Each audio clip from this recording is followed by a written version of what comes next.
ఆంధ్రప్రదేశ్ రాష్ట్ర రోడ్డు రవాణా సంస్థ ఏపీఎస్ఆర్టీసీ దాంట్లో రాష్ట్ర ప్రభుత్వం చెప్పినటువంటి పథకం ప్రకారం స్త్రీ శక్తి పథకంలో భాగంగా ఉచిత ప్రయాణం ప్రకటించారు. ఉచిత ప్రయాణం అన్నటువంటిది రాష్ట్ర ప్రభుత్వపు హామీ. ఆర్టీసీలో ఉచిత ప్రయాణం ఇప్పించడం అన్నటువంటిది అందులో పల్లె వెలుగుకు ఎక్స్ప్రెస్ బస్సులకి ఇచ్చారు. Very good.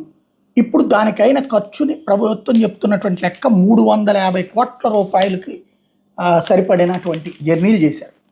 అద్భుతం. పథకం సూపర్ సక్సెస్ అయింది. ఇంతకీ ఈ 350 కోట్లు రాష్ట్ర ప్రభుత్వం ఆర్టీసీకి ఇస్తుందా లేదా?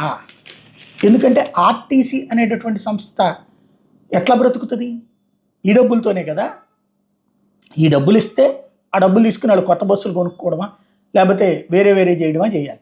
ఇప్పటికే ఆర్టీసీకి సంబంధించినటువంటి బస్ స్టాండ్ని ఉచితంగా లేకపోతే అదేదో ఏడాదికి ఎంత ఇస్తారని చెప్పేసి లూలు మాల్కి అంటగట్టేయడం ద్వారా, ఇది అంటగట్టడం కాదు, లూలు మాల్కి ఇచ్చేయడం ద్వారా, దోచి పెట్టడం ద్వారా ఒక పెద్ద సమస్య అవుతుంది. అక్కడ డబ్బులు ఆర్టీసీ ఆస్తి నష్టపోతుంది. ఇప్పుడు దీనికి ఏం చేస్తారు అన్నటువంటిది చూడాలి. ఈ డబ్బులు ఇస్తారా లేదా? ఈ డబ్బులు ఇవ్వాల్సిన బాధ్యత అయితే ప్రభుత్వం మీద ఉంది.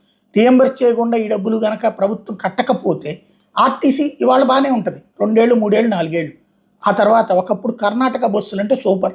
నేను ఇదివరకు తిరుపతిలో పనిచేసేటప్పుడు లేదంటే ఇతర ప్రాంతాలకి అటు పక్కన బెంగళూరు కర్ణాటక రూట్లోకి పోవాలన్నప్పుడు కర్ణాటక బస్సులు ఎంచుకునేవాడిని.